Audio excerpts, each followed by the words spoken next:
ప్రసాద్ గారి దగ్గర. వెంకట్ ప్రసాద్ గారు, ఇక్కడ బోత్ సైంటిఫిక్ యాంగిల్ చంద్రశేఖరరావు గారు and geo political angle professor Murali Manohar గారు చెప్పారు.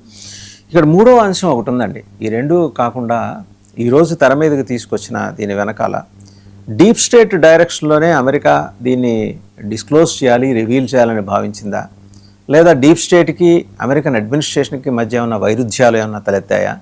ఎందుకంటే ఫార్మా లాబీలు, ఫార్మా మాఫియా, లాబీ అన్నాము, ఫార్మా మాఫియా ఉంది, డ్రగ్ మాఫియా ఉంది, అండ్ రకరకాల 7-8 మాఫియాలు డీప్ స్టేట్లో ఉన్నాయి. ఫ్యామిలీ ఓన్డ్ బిజినెస్ నడుపుతున్న ఒక 10-15 మంది వ్యక్తులు వాళ్ళు నిర్దేశించిన తర్వాత అమెరికన్ ప్రెసిడెంట్, ఈరోజు ట్రంప్ ఉంటాడు ఏమో, రేపు పొద్దున ఇంక మళ్ళీ బయట ఆయన సెకండ్ టైం రాకపోతే ఇంకెవరో ఒకరు రావచ్చు, వాళ్ళు ఖచ్చితంగా డీప్ స్టేట్ డైరెక్షన్లోనే పనిచేయాలి.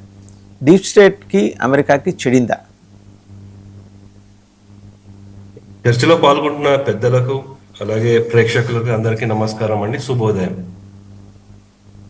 మొదటి డీప్ స్టేట్ అంశంలో వెళ్లే ముందు మనం ఈ టైమింగ్ చూడాలి. ఇప్పుడు ఎందుకు ఇంపార్టెంట్ ఇది? సో ఫస్ట్ తులసి గబ్బాడు ఆవిడ టర్మ్ అంటే ఆవిడ రిజైన్ చేసేశారు, ఇప్పుడు రిలీవ్ అవుతారు ఈ మంత్ ఎండ్ కల్లా. కానీ మనం ఇక్కడ చూడాల్సిన అంశం ఏంటంటే జస్ట్ లైక్ దట్ ఆవిడ ఇవ్వలేరు, ఎందుకంటే ట్రంప్ అడ్మినిస్ట్రేషన్ దాన్ని డీక్లాసిఫైడ్ చేయాలి. సో ట్రంప్ అడ్మినిస్ట్రేషన్ దీనికి సపోర్ట్ ఉంది. ఇప్పుడు రివీల్ చేయాల్సిన అవసరం ఏంటి అనేది మనం చూసుకోవాలి. ఇమీడియట్ గా ఏం రాబోతోంది? మిడ్ టర్మ్ ఎలక్షన్స్ రాబోతోంది. సో దీనికి అంటే ఈ ల్యాబ్స్ కి వీటిలన్నిటికీ సపోర్ట్ ఎవరు చేశారు అంటే బైడెన్ అడ్మినిస్ట్రేషన్ చేసింది. డెమోక్రాట్స్ లో ట్రాన్స్పరెన్సీ లేదు అని చేసే ఒక ప్రయత్నం ఇది. అంటే మేము ట్రాన్స్పరెంట్ గా ఉన్నాము, వాళ్ళు ట్రాన్స్పరెంట్ గా లేరు అని చూపించే ప్రయత్నం ఒకటి. ఇరాన్ తో ఒప్పందం చేసుకుంటాము అంటున్నారు, అంటే దానివల్ల ఒరిగింది యుఎస్కి ఏం లేదు. ఏమవబోతోందంటే అక్కడ ఇన్ఫ్లేషన్ కంట్రోల్ చేయాలి, రెండో అంశం.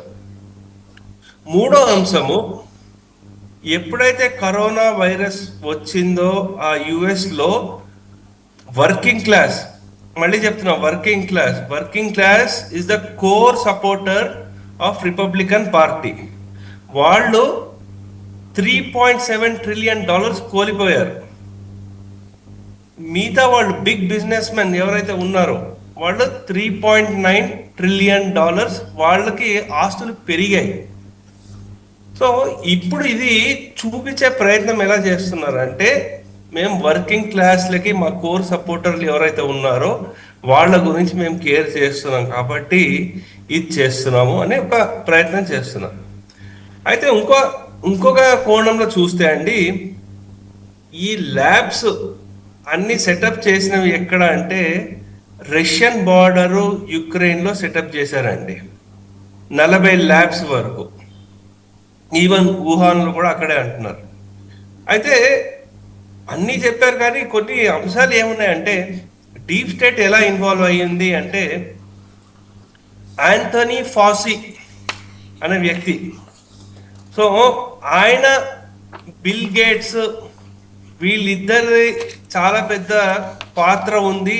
డీప్ స్టేట్ ఫార్మా కంపెనీస్తో కలిసి పనిచేశారు. దాంట్లో ఏంటంటే కొన్ని పేపర్స్ కూడా రాశారు.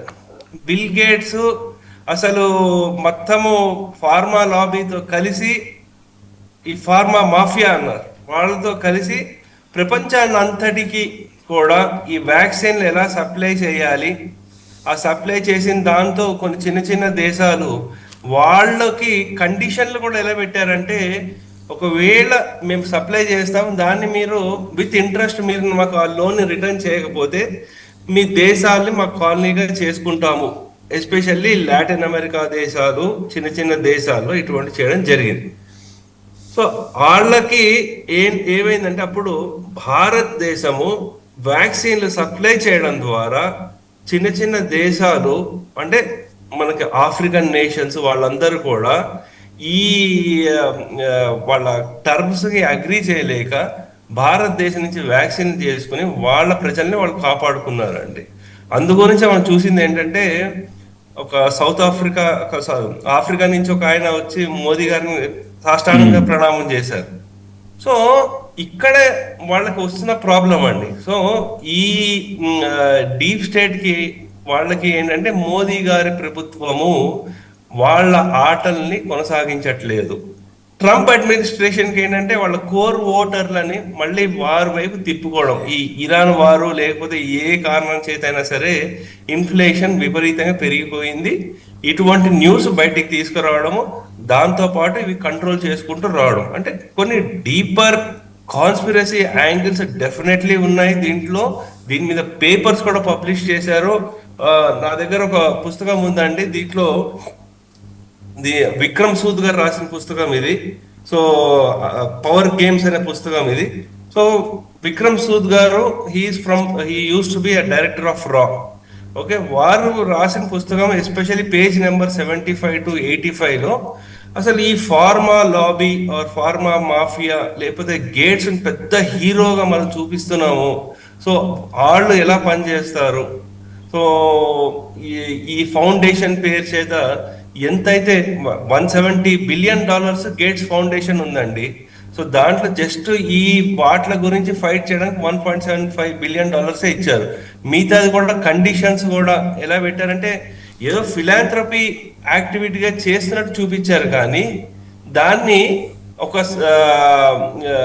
మిగతా వాళ్ళ టర్మ్స్ అండ్ కండిషన్స్ అవన్నీ ఎలా అంటే ఒక బిజినెస్ మోడల్గా చేసి, అంటే ఫిలాంథ్రపీని కూడా ఒక బిజినెస్గా వాడుకుని దాంతో వాళ్ళు ఇంకా డబ్బులు సంపాదించే ప్రయత్నంలో ఉన్నారండి. సో డీప్ స్టేట్ గురించి ఇన్ డెప్త్ ఫార్మా లాబీ ఎలా చేసింది మనం, అంటే ఇప్పుడు సమయం ఎక్కువ లేదు కాబట్టి నేను దాని గురించి ఎక్కువ చర్చించట్లేదు. ఇన్ డెప్త్ అనాలిసిస్ చేసి దాంట్లో ఏ కంపెనీలు ఎంత చేసే with reference I can definitely provide sir. Right అండి. ఒకసారి చందు సాంబశివరావు గారు వెళ్ళారు సార్. నేషనల్ సెక్యూరిటీ యాంగిల్ కూడా తులసి గబ్బార్డ్ గారు ప్రస్తావన చేశారు. ఉక్రెయిన్ లాంటి యుద్ధ ప్రాంతాల్లో ల్యాబ్స్ ఉండటం వల్ల రష్యా దాడులు జరిగితే లీకేజ్ ప్రమాదం. ఒక్కసారి అది ఇమాజిన్ చేయండి, అది హైపోథెటికల్ అయి ఉండొచ్చు, బట్ ఆ పాసిబిలిటీని కూడా మనం డిస్మిస్ చేయలేం. ఎందుకంటే అట్లాంటిది ఏదైనా జరిగితే ఈ వాళ్ళిద్దరూ మధ్య దాడుల్లో ఈ లీకేజ్ ఏమన్నా జరిగింది అనుకోండి, 40 ల్యాబ్స్ ఉన్నాయి ఉక్రెయిన్లో, ప్రపంచం మొత్తానికి అది ప్రమాదమే కదా. ఇవాళకి చైనా నుంచి గట్టి సమాధానం ప్రపంచం అడగలేకపోతుంది, లేకపోతే అగ్రదేశం అని తన భుజాలు తానే చరుచుకుంటున్న అమెరికా అడగలేదు. వుహాన్ ల్యాబ్ నుంచి లీకేజ్ వెనకాల వాళ్ళ సైంటిస్ట్ ఉన్నాడు కాబట్టి. సో ఈ ప్రపంచానికి ఇంత విపత్తు తీసుకొచ్చి లక్షల మంది ప్రాణాలని కబళించేసిన కరోనా వైరస్ ఒక ల్యాబ్లో తయారైంది. ఇప్పుడు ఎబోలా వస్తుంది, ఇంతకుముందు మరి యాంథ్రాక్స్, సార్స్, ఇవన్నీ ఇలాంటివి ఇంకెన్ని చేస్తున్నారు. అండ్ ఈ ల్యాబ్స్ ఎందుకు అమెరికాలోనే పెట్టుకోలేదు ఇంతవరకు వాళ్ళు? అంటే అమెరికా ప్రజలు మాత్రమే వాళ్ళు ప్రపంచం దృష్టిలో మానవాళి, మిగిలిన వాళ్ళందరూ పురుగులు, క్రిమికీటకాలనే ఉద్దేశం.